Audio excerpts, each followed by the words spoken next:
Treasure Island, Chapter 13. How I Began My Shore Adventure. The appearance of the island when I came on deck next morning was altogether changed. Although the breeze had now utterly failed, we had made a great deal of way during the night, and were now lying becalmed about half a mile to the southeast of the low eastern coast. Gray-colored woods covered a large part of the surface. This even tint was indeed broken up by streaks of yellow sandbreak in the lower lands, and by many tall trees of the pine family, outtopping the others, some singly, some in clumps, but the general coloring was uniform and sad. The hills ran up clear above the vegetation in spires of naked rock. All were strangely shaped, and the spyglass, which was by 300 or 400 feet the tallest on the island, was likewise the strangest in configuration, running up sheer from almost every side, and then suddenly cut off at the top like a pedestal to put a statue on. The Hispaniola was rolling scuppers under and in the ocean swell. The booms were tearing at the blocks, the rudder was banging to and fro, and the whole ship creaking, groaning, and jumping like a manufactory. I had to cling tight to the backstay, and the world turned giddily before my eyes. For though I was a good enough sailor when there was a way on, this standing still and being rolled about like a bottle was a thing I'd never learned to stand without a qualm or so, above all in the morning, on an empty stomach. Perhaps it was this, perhaps it was the look of the island with its gray, melancholy woods and wild stone spires, and the surf that we could both see and hear foaming and thundering on the steep beach, at least although the sun shone bright and hot, and the shore birds were fishing and crying all around us, and you would have thought anyone would have been glad to get to land after being so long at sea. My heart sank, as the saying is, into my boots, and from the first look onward I hated the very thought of Treasure Island. We had a dreary morning's work before us, for there was no sign of any wind, and the boats had to be got out and manned, and the ship warped 3 or 4 miles round the corner of the island, and up the narrow passage to the haven behind Skeleton Island. I volunteered for one of the boats, where I had, of course, no business. The heat was sweltering, and the men grumbled fiercely over their work. Anderson was in command of my boat, and instead of keeping the crew in order, he grumbled as loud as the worst. "Well," he said with an oath, "it's not forever." I thought this was a very bad sign, for up to that day the men had gone briskly and willingly about their business, but the very sight of the island had relaxed the cords of discipline. All the way in, Long John stood by the steersman and conned the ship. He knew the passage like the palm of his hand, and though the man in the chains got everywhere more water than was down in the chart, John never hesitated once.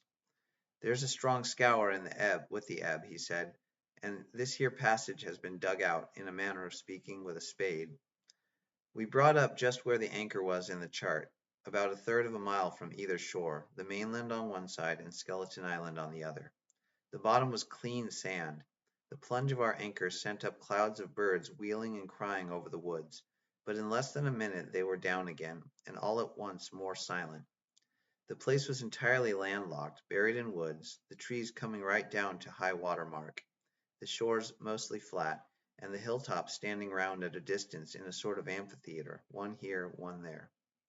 Two little rivers, or rather two swamps, emptied out into this pond, as you might call it, and the foliage round that part of the shore had a kind of poisonous brightness. From the ship we could see nothing of the house or stockade, for they were quite buried among trees, and if it had not been for the chart on the companion, we might have been the first that had ever anchored there since the island arose out of the seas. There was not a breath of air moving, nor a sound but that of the surf booming half a mile away along the beaches and against the rocks outside. A peculiar stagnant smell hung over the anchorage, a smell of sodden leaves and rotted tree trunks. I observed the doctor sniffing and sniffing, like someone tasting a bad egg. "I don't know about treasure," he said, "but I'll stake my wig there's fever here." If the conduct of the men had been alarming in the boat, it became truly threatening when they had come aboard. They lay about the deck, growling together in talk. The slightest order was received with a black look, and grudgingly and carelessly obeyed. Even the honest hands must have caught the infection, for there was not one man aboard to mend another. Mutiny, it was plain, hung over us like a thundercloud. And it was not only we of the cabin party who perceived the danger. Long John was hard at work going from group to group, spending himself in good advice, and as for example no man could have shown a better. He fairly outstripped himself in willingness and civility. He was all smiles to everyone. If an order were given, John would be on his crutch in an instant, with the cheeriest "Aye, aye, sir," in the world. And when there was nothing else to do, he kept up one song after another, as if to conceal the discontent of the rest. Of all the gloomy features of that gloomy afternoon, this obvious anxiety on the part of Long John appeared the worst. We held a council in the cabin.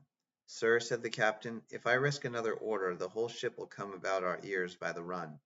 You see, sir, here it is. I get a rough answer, do I not?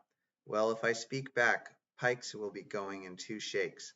If I don't, Silver will see there's something under that, and the game's up. Now we've only one man to rely on." "And who is that?" asked the squire. "Silver, sir," returned the captain. "He's as anxious as you and I to smother things up. This is a tiff. He'd soon talk 'em out of it if he had the chance. And what I propose to do is to give him the chance. Let's allow the men an afternoon ashore. If they all go, why, we'll fight the ship. If they none of them go, well, then we hold the cabin, and God defend the right. If some go, you mark my words, sir, Silver'll bring 'em aboard again as mild as lambs." It was so decided. Loaded pistols were served out to all the sure men. Hunter, Joyce, and Redruth were taken into our confidence, and received the news with less surprise and a better spirit than we had looked for. And then the captain went on deck and addressed the crew. "My lads," said he, "we've had a hot day, and all are tired and out of sorts. A turn ashore it'll hurt nobody. The boats are still in the water. You can take the gigs, and as many as please can go ashore for the afternoon. I'll fire a gun half an hour before sundown." I believe the silly fellows must have thought they would break their shins over treasure as soon as they were landed, for they all came out of their sulks in a moment, and gave a cheer that startled the echo in a far-away hill, and sent the birds once more flying and squalling round the anchorage. The captain was too bright to be in the way. He whipped out of sight in a moment, leaving Silver to arrange the party, and I fancy it was as well he did so. Had he been on deck, he could no longer so much as have pretended not to understand the situation. It was as plain as day. Silver was the captain, and a mighty rebellious crew he had of it. The honest hands, and I was soon to see it proved that there were such on board, must have been very stupid fellows. Or rather, I suppose the truth was this, that all hands were disaffected by the example of the ringleaders. Only some more, some less. And a few, being good fellows in the main, could neither be led nor driven any further. It is one thing to be idle and skulk, and quite another to take a ship and murder a number of innocent men. At last, however, the party was made up. 6 fellows were to stay on board, and the remaining 13, including Silver, began to embark. Then it was that there came into my head the first of the mad notions that contributed so much to save our lives. If 6 men were left by Silver, it was plain our party could not take and fight the ship. And since only 6 were left, it was equally plain that the cabin party had no present need of my assistance.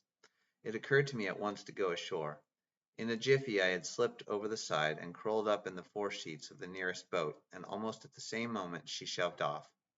No one took notice of me, only the bow oars, saying, "Is that you, Jim? Keep your head down." But Silver from the other boat looked sharply over and called out to know if that were me, and from that moment I began to regret what I had done.